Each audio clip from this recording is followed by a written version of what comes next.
I want to begin this portion by simply reminding you again that though you believe there are things you don't know, there is nothing that you cannot touch that is not available to you within the wise and loving heart that is your true being. I also want to point out for your delight that though the question may seem not to be yours, of course it is, and that whatever response is given both individually to the one who wrote the question, but also to everyone. Not because I am careless, but because you never really left the oneness. And these unique qualities, these differences that you have been taught to honor as self, are very transparent at best when you are viewed from the realm beyond, the realm that demands that you be different. So it would be excellent practice, if you will, as a question is read, that you listen as though it is yours. And though the vocabulary or the frame of reference may not seem to be in accord with you, there is a seed, the core, that is your own. You see, we come together not to emphasize difference, for that is the premise upon which illusion is established, the mode of separation, otherness.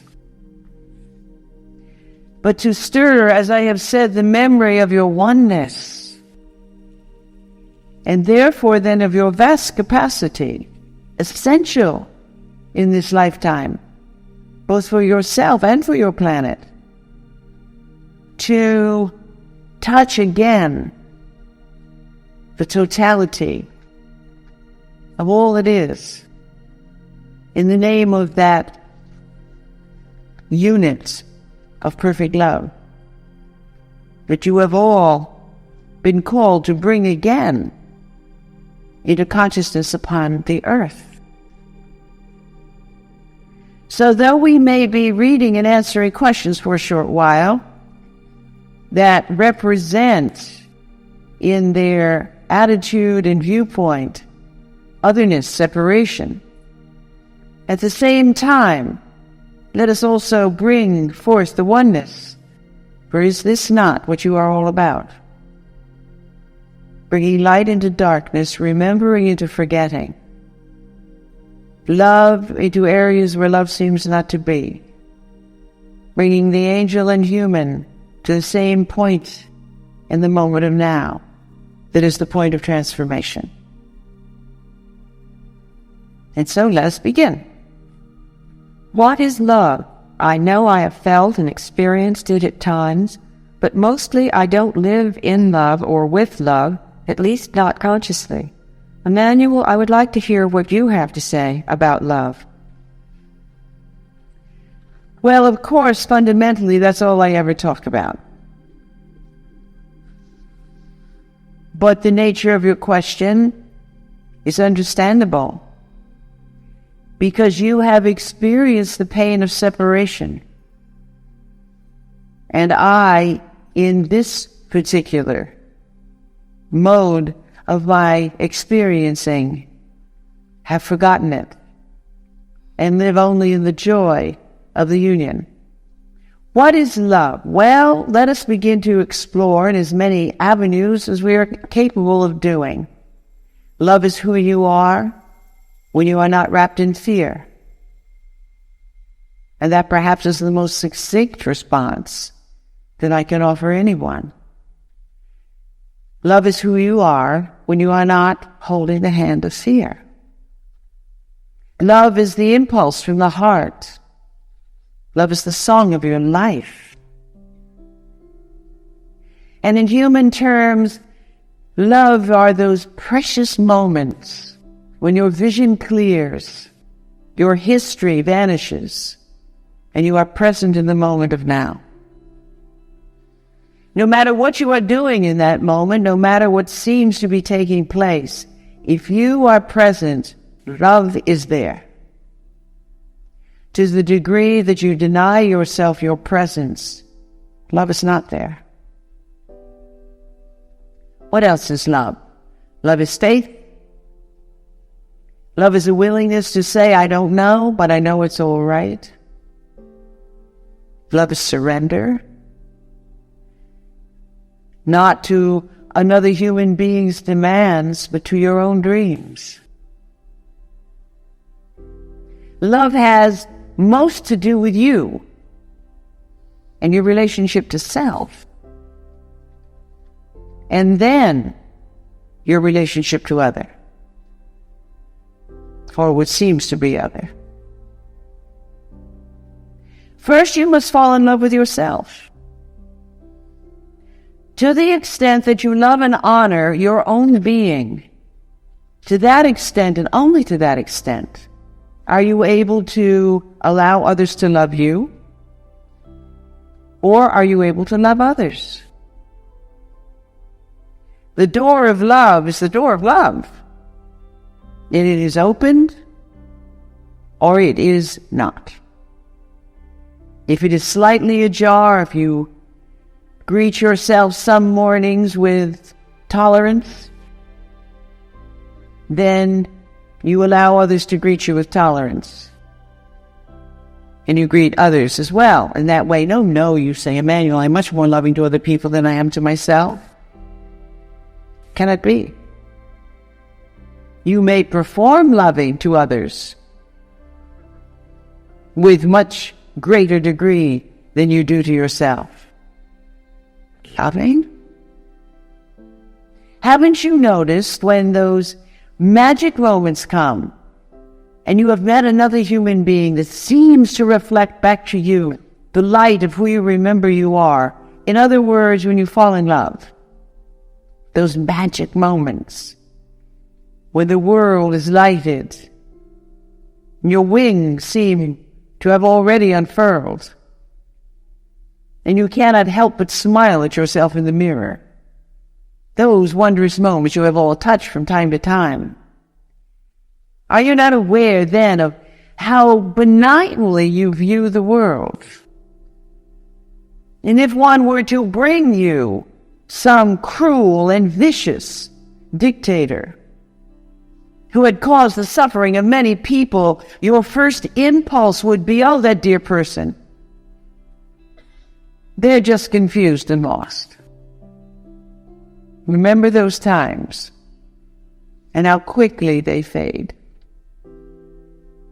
But those were times of truth, when the doorway to remembering is opened by the faithful mirror reflection back to you from someone who has for that moment seen the beauty of the essence of your being. And when you are loved by yourself, and therefore then reminded of that loving through the eyes of another, then the entire world sees you in light. You walk down the street of a strange city and people smile at you when you are in love. Poets seem to have written their poems centuries ago just for you. And the most mundane lyrics of the most tawdry songs, if they speak of love, they're a lullaby. Oh, you say, wouldn't it be wonderful to live my life that way? Yes, of course it would. And then mind steps in quickly and scolds you. Absolutely unrealistic. You would find yourself taken hopelessly advantage of. You would give away all your possessions. You would end up a bag person upon the street. And then, of course, fear has quickly pulled you back into what fear says is reality. What is love? Moments of remembering. moments of celebration, moments of undefended joy, moments of self-presence. Look for these times. For if you are consciously aware that you are looking for these moments of self-presence, you will create them for yourselves. No one can give them to you, but you most certainly are empowered to create for yourself these moments of presence through your entire life, if you are willing. So love is you, unfettered. Love is you, present in the moment, freed of the demands and tyranny of history, present in your own embrace, in your own devotion, in your own regard. Okay? Please speak about remembering the truth in the middle of the intense pain of loneliness. That is one of the most extraordinary places to remember truth, is it not? When you believe you are alone, when you experience aloneness in your humanness, you never experience in your angelhood any such thing, but in your humanness, that experience is very convincing. When you find that you are bereft, you believe you have lost your way, dear heart, that is the moment of truth. That is the moment the angel designed to bring the light. You say, yes, I know that. How do I do it? The first thing I would suggest is you go to the nearest mirror or still pool. Anything that will reflect back to you yourself at that moment. And you take the time to weave through all of the habitual responses that have placed you into this illusion of loneliness. All of the degrees of self-rejection, all of the judgments, all of the attitudes that fear said were necessary, that love now says are not. That you stay with yourself. Eye to eye contact. I know that is uncomfortable in the beginning, becomes more comfortable as you allow it to proceed. Until you see in that reflection back something wondrous. Wait to see the beloved staring back at you with kindness, with an amazing degree of ability to see. It is there, I promise you. It may take a bit of time, so perhaps if you draw up a chair and supply yourself with water,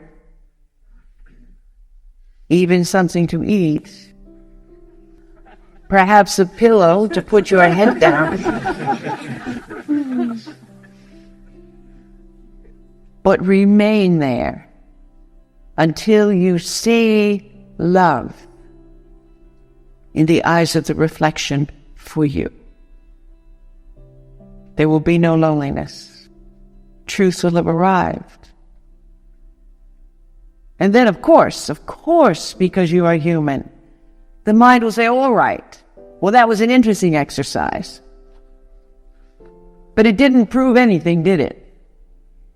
For here you are, after that wonderful moment of tender recall.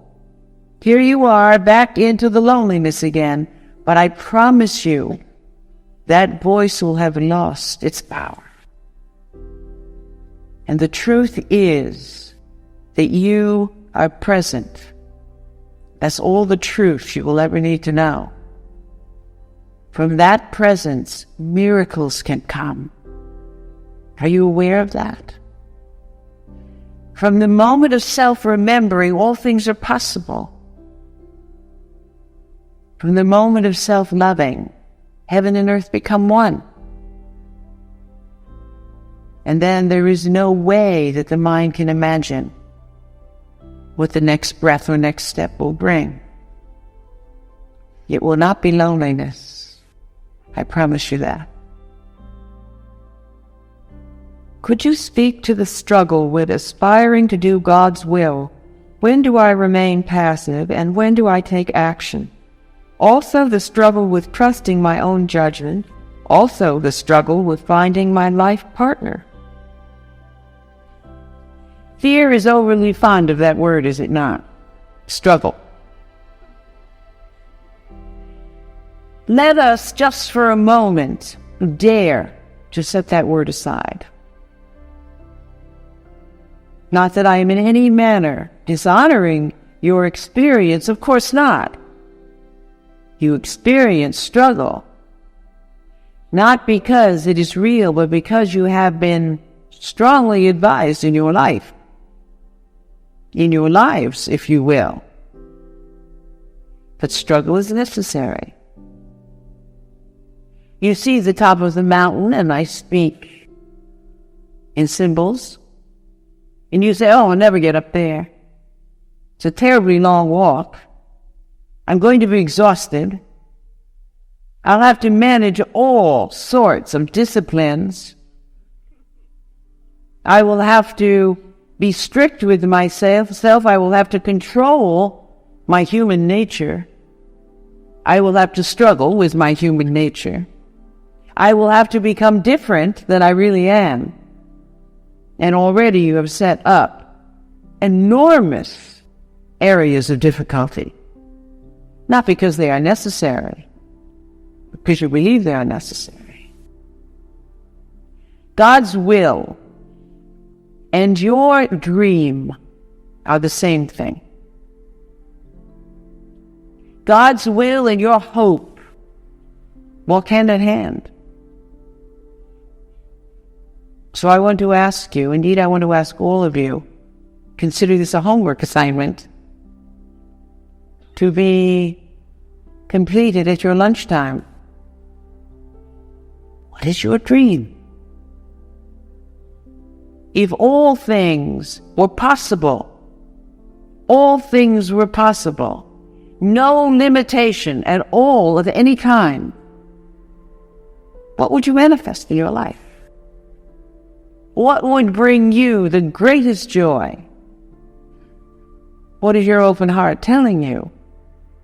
Write it down. Write it down.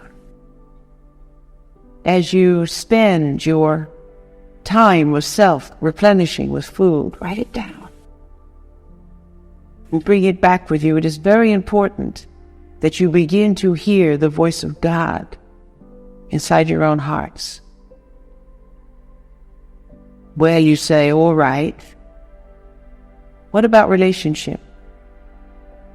That's always a question, is it not? If you are in one, how to fix it? If you are not in one, how to get there? And if you really found it hopeless, how to get out of it?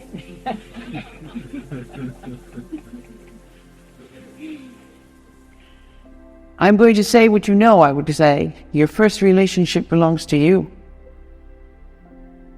Once you have fallen in love with yourself, it's quite simple to fall in love with someone else and to allow them to fall in love with you, and that is such an important statement. To allow them to fall in love with you, to see you in your truth, in your seemingly unique and yet shining with oneness truth.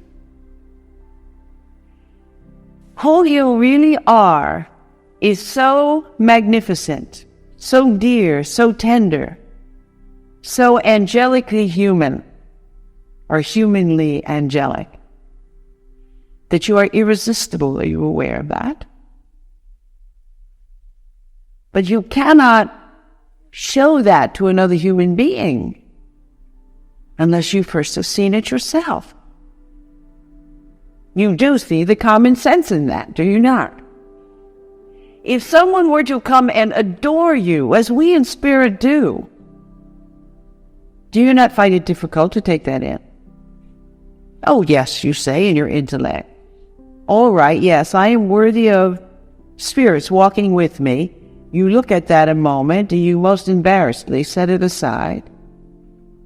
Or fear says, you're not going to hold that, are you?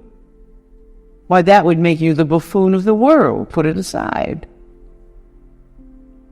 No, you say, I'm not worthy. I haven't struggled enough yet. There has to be more suffering, more difficulty. I somehow have to balance the books of my life, for you have all entered yourself deeply into debt in the ledgers that you keep upon yourselves. No, I have to correct that. I have to atone for that. I have to say thank you enough for that.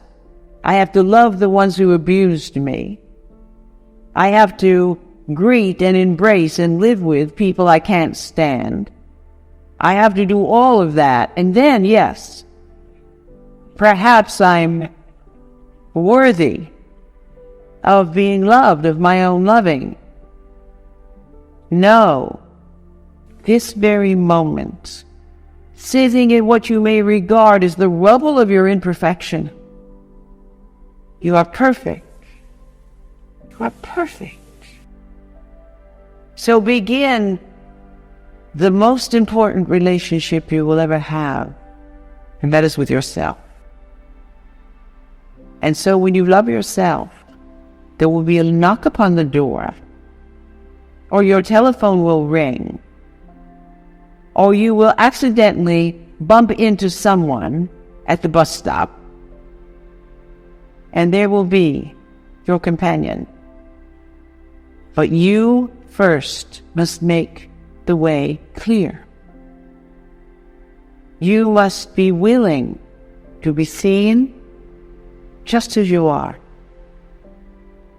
And in the center of someone else's perception, regardless of what it may be, you must be willing to stay centered in the loving of self. Not a simple thing to do, because you have all been taught from earliest times in this life that you must react to someone else's reaction to you.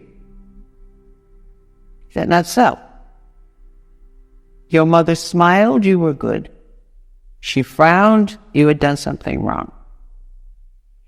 If you chose a parent who was unable to greet you and embrace you, and who has not in some manner, it is the beginning of the journey into illusion, it must be so.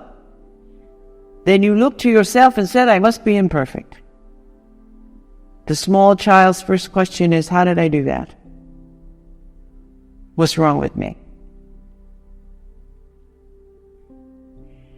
The small child is taught to see the pain, the discomfort, the agony, the disappointment in the family that they loved so much they left the oneness to be with again and again.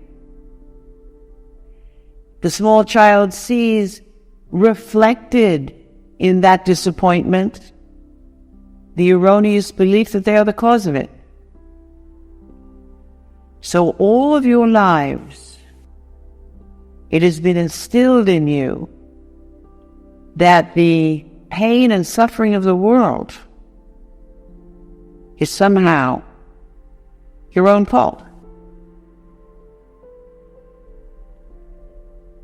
Well, you say, my mind doesn't go that far. Almost. It only stops because logic says who I am over here can't possibly affect someone on the other side of the planet. My mistakes can't bring them pain. No, but I have something to tell you. Your love can bring them peace. Is that a contradiction? No, it's not. But fear doesn't have the power love has. You sit and hold a suffering human being in your heart for 5 minutes. You change their life. That does not mean that if you do not hold them, you cause them suffering. Do you see the difference? Fear points an accusatory finger at you for all the pain in the world, most particularly your own. Love says, no, no, no. You have come to be who you really are. The moment of your presence is a blessing. But as you recall it, as you allow it, it becomes a light. And you will remember when the soul is chosen to remember. Your hunger will lead you into your moments of truth and light. And those moments of truth and light are so fast, so much more empowered than you could possibly believe, that you will only see when you leave your bodies and come home and turn to look at the path you have walked.